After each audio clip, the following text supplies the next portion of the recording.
Social Security is the biggest Ponzi scheme of all time. That's the thing.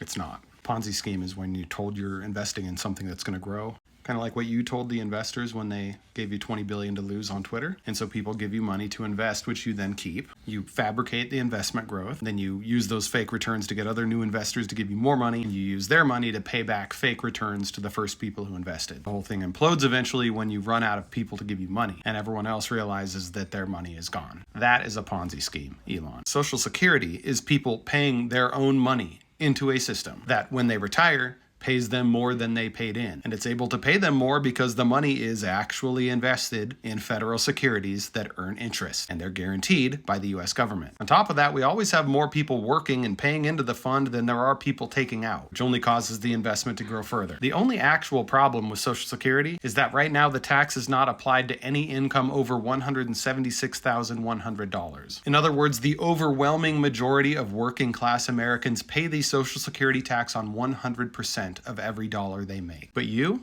Elon, you pay the same amount of Social Security tax as a chef in Seattle or an engineer in New York. Yet your net worth increased by $213 billion last year alone. At the standard 6.2% tax rate for Social Security, if the money that you gained last year was taxed accordingly, you alone would have generated $13.2 billion in Social Security tax revenue, which would be equal to about 5.3 million ordinary working Americans. The only scheme happening in America right now, Elon, is the one you and people like you are pulling on us right now as I speak. Fortunately, people are getting wise to your fake genius bullshit. And soon enough, the era of Doge douche bros is going to be over.